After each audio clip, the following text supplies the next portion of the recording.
Salve rastreadores, por aqui Rastreamento Humano, trazendo mais um vídeo para aqueles que são interessados no mundo do rastreamento. Aqui de volta, aqui, nós estamos na serra, aqui no rastro do javalis, aqui, e nós fazemos questão de falar região de serra aqui, que é para evitar qualquer mal entendido. Aqui no nosso estado aqui tem, em áreas de lavouras também, a presença de javalis, mas aqui na serra também, então para evitar qualquer mal entendido, nós todas as vezes falamos isso, frisamos isso, né? Repetimos que estamos aqui na serra, legalmente, totalmente autorizado para fazer essas atividades. Mas hoje um vídeo de interesse, né? Alguns questionamentos que surgem, né? Nossa equipe aqui leva vários equipamentos, às vezes até mais do que seria necessário, mas por vários motivos, né? Nesses ambientes, como pode ver aqui, são ambientes hostis. Se surgir qualquer problema, pode haver alguma situação de emergência que tenha algumas coisas adicionais, e é importante saber improvisar, mas também é importante ter alguns equipamentos mínimos ali para, se caso necessário, saber ter algum suporte, ter condições melhores de se virar ou até que chegue um resgate. Mas enfim, o que interessa aqui hoje é um dos equipamentos que nós levamos aqui, uma dúvida e um questionamento, né, uma dúvida que pode surgir, né? O uso de abafadores, né, nesse manejo de javali, quando for utilizado armas de fogo. Se for utilizado armas brancas, arco e flecha, balestra, facas, aí é claro que não é preciso, né?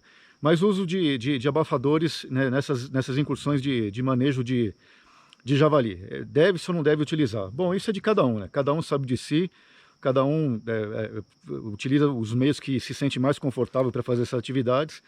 A nossa sugestão é usar abafadores, né? Que é verdade que quem é atirador, quem já atirou em ambientes confinados, ambientes fechados, sabe disso, né? Os disparos em ambientes confinados, nesses estandes de tiro, por exemplo, o som ele é muito mais amplificado nesses ambientes confinados. Um próprio tiro de um calibre fraco, como o 22, por exemplo, em um ambiente confinado como um estande de tiro, ele dá um estalo bem forte, chega até a doer o ouvido. Já que em ambientes naturais, esses ambientes abertos, é tranquilo, né? Por exemplo, um 22 é fácil dar um tiro sem sequer sentir muita diferença, né?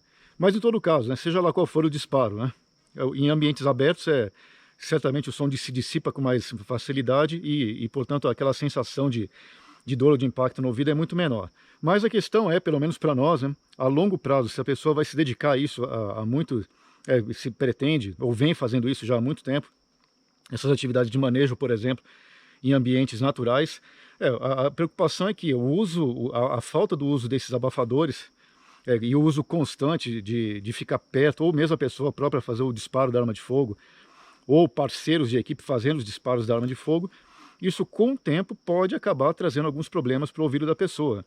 Assim como também aquelas pessoas que usam muito fones de ouvido e ficam ouvindo músicas o dia inteiro em som alto, isso pode trazer problemas. Essas incursões também, nas quais sejam disparadas armas de fogo, a própria pessoa disparando ou parceiros, isso pode, a longo prazo, né, não imediatamente, mas a longo prazo, isso pode trazer, sim, alguma redução auditiva, algum problema no ouvido. Por isso que nós entendemos, né, nós levamos abafadores, sim, né? Daí vem a questão, então nós, né, mera sugestão, nós usamos abafadores, mas aí vem a questão, né, qual abafador utilizar? Bom, tem vários tipos e modelos, né? Um bem simples, por exemplo, é esse aqui. Podem ser esponjas, parecem umas esponjas, ou esses aqui também, parece um silicone, né? Ele pode ser colocado, tem um fiel aqui, pode ser colocado em volta do pescoço, por exemplo, deixar ele aqui nas laterais, e daí na hora que for utilizar, coloca ele, como tem esses protetores de proteção, esses equipamentos de proteção individual, de obras, por exemplo, né? Dá para usar também, é muito bom. Ele não abafa totalmente, mas é melhor que nada. Então ele tem esses aqui bem simples, né? Podem ser utilizados, ou esses que são essas esponjinhas, compra em loja de construção, por exemplo, ou em farmácia. Pode ser usado, ajuda também, bem simples de usar, coloca, não abafa totalmente, mas é um bom equipamento. Existem outros, são esses fones, né? Existem os fones comuns, esses abafadores comuns, e esses outros tipos aqui que são abafadores eletrônicos, né? Esses modelos de abafadores eletrônicos, eles, para quem nunca utilizou, eles, no momento que ele coloca pilha nele, e alguns simplesmente só deixam o som ambiente, e alguns de melhor qualidade, eles inclusive amplificam o som do ambiente. Ou seja, eles aumentam o som do ambiente. E quando é feito um barulho muito alto, ele corta aquele som. Ou seja, se bater palma, se for um barulho de um disparo, ele corta o som, abafa aquele som e, portanto, reduz bastante aquele som do disparo. Então esses abafadores eletrônicos, ou tem vários modelos, ou ele simplesmente deixa no máximo o som ambiente, ou ele pode amplificar também o som, e isso ajuda bastante, né? Alguns abafadores eletrônicos por aí tem que tomar cuidado, porque alguns... também aqui o objetivo nosso canal não é... Esse canal do YouTube não é um canal sobre armas e acessórios, então nós não damos dicas específicas sobre isso, não é o nosso objetivo.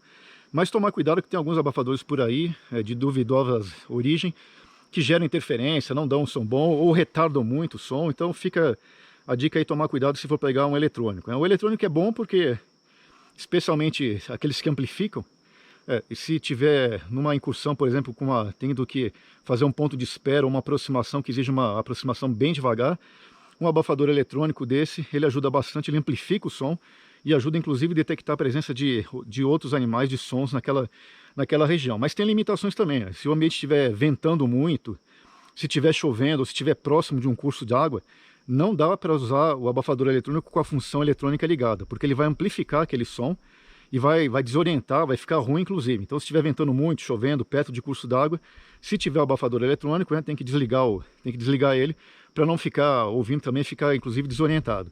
Dá para usar os abafadores que não são eletrônicos, abafadores comuns, esses que, por exemplo, compram em loja de construção, ou esses mais recentes que estão disponíveis por aí, também dá. Não, mas não vai perder o contato com alguém da equipe? Bom, isso tudo depende também da maneira com a qual está sendo feito o manejo, né? Por exemplo, se for nesse ambiente aqui como nós, né, nossa equipe prefere, né, ambiente de aproximação, espera, com redução de sons e sinais. Na verdade, para nós, quanto menos som fizer, melhor. Quanto menos os parceiros da equipe falarem entre si, melhor. O ideal é que os parceiros da equipe estejam tão integrados que muitas vezes, só com um olhar para o outro, com um gesto de mão, com um sinal de mão, ele já entende o que o parceiro está querendo dizer com aquilo. Sempre mantendo, por questões de segurança, um distanciamento visual, né? Não perder nunca de vista o parceiro. Então, como para esse ambiente, no nosso estilo pelo menos, não perdendo de vista o parceiro, com redução de sons e sinais, quando está pelo menos se aproximando da área quente, da área de interesse, não há problema em usar um abafador desse, pelo menos em momentos críticos, né? O que nós fazemos é isso, nós vamos progredindo, pelo menos a nossa sugestão, quando chega numa área de interesse, uma área quente, que é possível se deparar com algum javali, ou pelo menos já está em deslocamento e é possível que tenha algum encontro, coloca o abafador para evitar, se tiver que fazer um disparo, já está com o abafador. Se tiver muito quente também, não dá para ficar se deslocando com esse tipo de abafador, né? Em ambientes muito quentes, ou agora na época mais do verão, isso aqui começa a suar, começa inclusive a incomodar.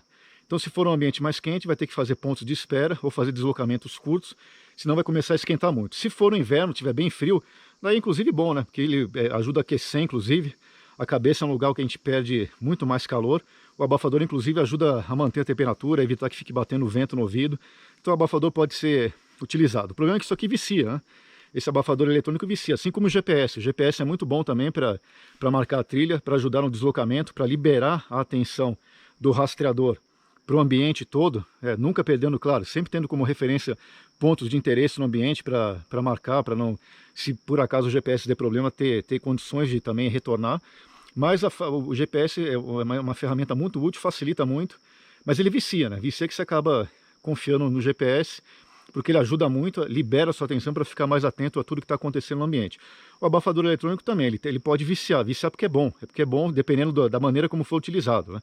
Se estiver utilizando, depende, né? Tudo vai depender. Se for num local que precisa